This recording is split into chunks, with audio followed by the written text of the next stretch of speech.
done that, but just when I came back to the truth, I understood. This is this is Aaron having. We're talking to him afterwards, after the meeting. Tony Parker and a myriad of other brothers who, when I got back, being trained, and fortunately became an elder, and now here serving, having the privileges of giving talks and just life experiences. And of course, with him, then I met my wife. We got married 1998. Next week will be, oh my God. I'm sorry. I always mess that one up. I got this one right. Next week will be next Saturday, 22 years that we married. Right? You got it right. Okay. In true Hambrick form. But that's a little bit about me. I jump over the topic, but but like I said, just Oh my God. being in Jehovah's organization ain't nothing like it. It's just a beautiful thing. It is indeed. Anything, Tasha? I was baptized in 1988. I have a brother that's in the truth. He's in D.C. We have 2 kids. Most of y'all know my kids. Miles, he's 9, and Aaron's 14.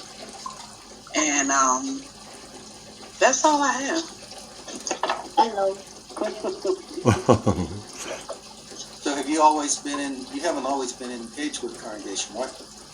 No, I was in, my mother came in the truth in Rockbridge, and then we went from Rockbridge to Glenwood and then to Edgewood.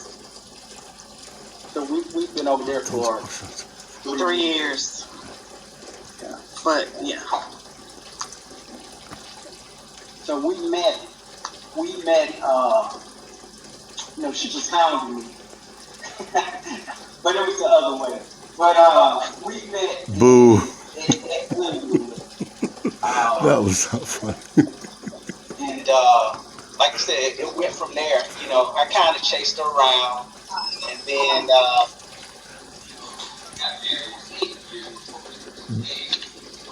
for 8 years.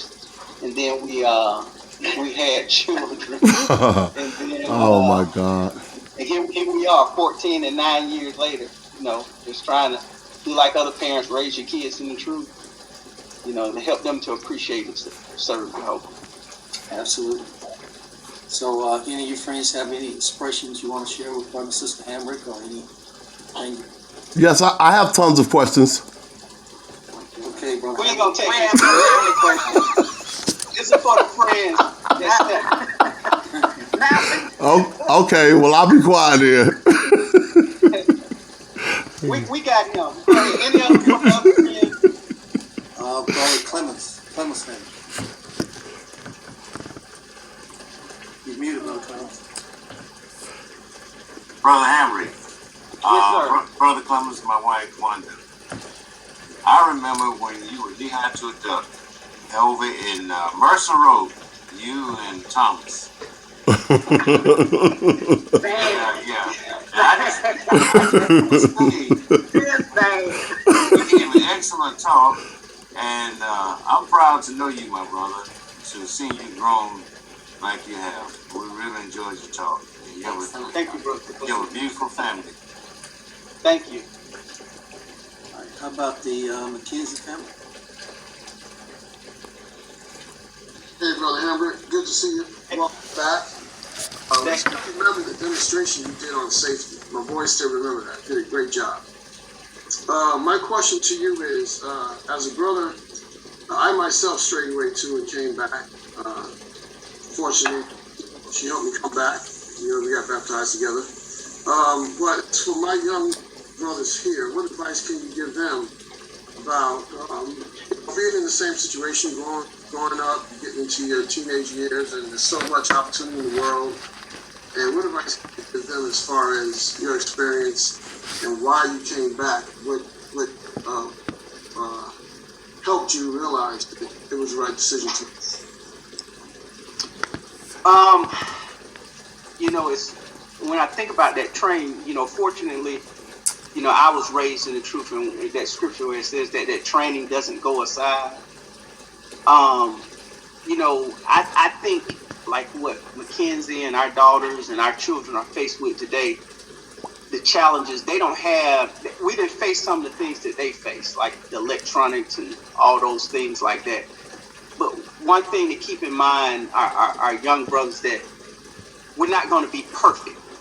I thought my parents were looking for perfection, but they weren't. You know, they were just looking to give us that balance with serving Jehovah. You know, you think Jehovah is a God, we got all these rules, but I didn't understand the protection behind it. And you know, it took me a minute to understand that Jehovah's provides protection for us, you know. And once that light bulb went on with that it was a protection, that my parents had my best interest at heart. They were just trying to lead me in the right direction. It was like, why am I basically I'm fighting against Jehovah's information? Did you get it? So that was kind of, once the light bulb went on with me, because you know you want to be with your, you know, whether girl or boy, you want to be with your friends, but that, you know, the association just wasn't. They don't. Some of them just don't have. Well, not some of them. Those who don't have Jehovah's morals just don't have Jehovah's morals. But you know, you're just looking at sometimes the fun side of what I'm missing out. And you know, it took me a minute. Unfortunately, some young brothers catch on early. You know, I was one of those late bloomers. But if they see that side where, you know, Jehovah's rules are a protection. It's like I explained to my daughter and my son. If we did, you know, driving a car, when we start helping you to drive, you got to follow the stop signs and the red light. If you don't, that means death. So, and that's kind of how I try to help them to see when it comes to Jehovah, you know, that, you know, we just, and we have, as parents now, we have the organization has provided so many beautiful tools now that we can use visually to kind of help that we didn't have, but it's still, like I said, it's still their choice that they have to make. So we just keep guiding. Yeah. I'm sorry. You asked me what made me come back. I just thought it wasn't. I mean, everything that you tried to do, it didn't work. I wasn't happy. I wasn't happy. You know, what they said, chasing your tail, chasing as a dog chasing his tail, you never catch it. And that's what it was. It was just, you know, anguish and, you know, just like I said, that it wasn't purposeful. And so, you know, once you you don't want them to go through that experience. So you're hoping that they learn. And that's why I try to tell or let brothers know what I've been through and what I've seen, so that sometimes you can learn from other people's mistakes. Sister Gordon, you got to go. Oh, I was just going to say I really appreciated your talk this morning, Aaron. Aaron is like a son to me. Him and his wife are just like family to me. And I really grew when I was in Glenwood because of this. The love and concern that they showed for me when I came over, and the hospitality. And they do that for everybody. Some things they did, people weren't even aware of that they did. But I was wondering, because of the love that you guys always have shown, how is Edgewood doing? How are they doing over there? Your brothers, our brothers and sisters there, and what challenges are you helping them to meet? To let Tasha talk some. Well, they're doing pretty good. You know, we have an older congregation, a congregation over. So we try to, of course, doing the field service and doing other things. The field service. Okay, guys, that's about it. Wait a minute. Let's see. Am I doing this right? Okay, wait a minute. Okay, yeah. It's over. Today's over. That was good. He really did give a good talk. It was a great talk, awesome talk.